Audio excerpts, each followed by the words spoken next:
Hi ladies and gentlemen, this is Imok Leslie, and I just want to do a real quick video talking about a quick overview of everything that we've been talking up to this point so I can give you guys some clarification so we can move on. So if you've been following my videos, once again, I do esoteric information. I usually do information that's a little bit like 6 or 7 minutes, so it's easy for you guys. My goal is to hopefully build with other people who've been researching and esoteric information we can build and share together and just maybe have a good little community. So far what I've been experiencing and what I've been learning is just that when you're dealing with Abrahamic religions, what they associate with sin is usually connected to ignorance. And it's ignorance of not understanding God's rules or laws. So therefore, those who do not understand God's rules or laws are sinning because they're not following God's rules or laws. So to simplify this, we could just say sin is associated with ignorance, where knowledge of God's laws is associated with light. So you have ignorance versus light. So when you understand this, you understand that we are also in a holographic universe based on a lot of research that's been out there. You can look at my channel. I've did some videos on this based on double slit experiment, CIA, things of that nature. So we're in a holographic universe, what is the main form of our holographic universe? It would most likely be our consciousness.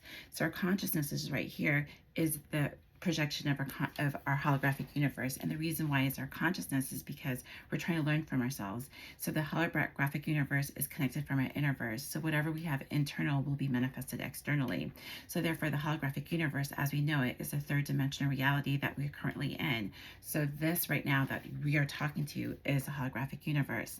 However, most of us that's in this holographic universe are living in sin because we're living in ignorance. Therefore we're living in not in accordance of God's law. So therefore we do not know the rules, and that's because we do not understand that we're in the holographic universe, because we are actually in the land of shells. So what do I mean by the land of shells, or the land of shadows?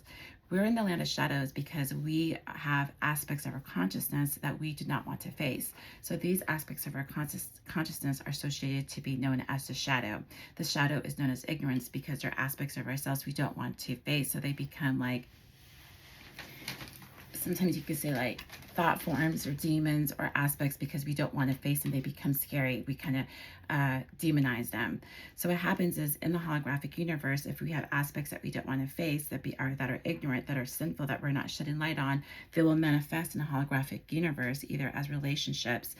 Sometimes they could be thought forms of demonic beings or ghosts or aspects of our consciousness that we don't want to face. And because we don't want to face them, we interact with them as being scary. But they do manifest in the physical, but they are aspects of our consciousness that we don't want to face. So therefore they seem scary, but they really are aspects of ourselves. So when you understand that, you understand that these Bibles and these laws are trying to tell us, but they're trying to speak us to a sync code because we don't understand the laws. So you have to kind of like teach an ignorant person, but at the same time, it just seems like that always happens when I do videos. So it's like you have to teach a person, but you have to teach about them, but they're ignorant. So you have to speak in parables.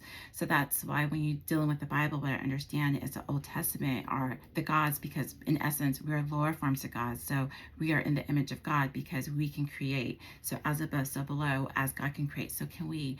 We are the image of him. So because when you look at the Old Testament, we associate it as one particular God, but in essence, what I believe the Old Testament is it's a concept of a whole bunch of lower gods, little gods like us, who are manifesting, not understanding our divine laws and the divine will. So therefore we're manifesting haphazardly, not truly understanding the laws of the land. So therefore when you deal with these types of entities, they usually are associated with the animal mind because they're haphazardly manifesting based on desire and instincts, but not with intelligence, if that makes sense. So that is like the Old Testament. But then when you change that to the New Testament, the New Testament is the new man, where he basically has knowledge. He has knowledge of the laws. He has knowledge of himself. And when you understand that he has understanding of knowledge, he can bring heaven on earth. Because if we have our shadow, which is our consciousness, and we're manifesting the holographic universe with our shadow, then the world that we're manifesting is the shadow world. Now, if we replace that with a consciousness, because it seems like what happens is when ignorance is spelled upon us, we do not have consciousness. So even like the rules and the laws are not associated with true wisdom because we still have consciousness. We don't have consciousness. So the divine feminine is the one that would actually have to receive the laws of the divine will of the upper world, because if ignorance is not there, she has to divine on her intuition, her heart. So therefore her heart is associated with love, because it's the love from subconscious for the consciousness. She desires, it's like a love story. So she desires her consciousness. So that love will entangle her to her, and then she can channel that through her heart, and therefore through intuition she can resurrect her husband, and with divine marriage, which is her consciousness, and therefore the subconscious and consciousness become married again, and then they can fully rule over the kingdom of God, which is the holographic universe, which is you. So that's basically what I've been decoding. So therefore, when you walk through the Chalet of Death, which is other people's manifestation and consciousness, because they're not truly living in God's will, they're basically living in sin, they're going to be we're walking the valley of their shadow, which is lingering on death. But remember, they always say that you have your rod, which is your willpower, and your staff, which is your intuition. So that's my quick video. Hope you like it. Peace.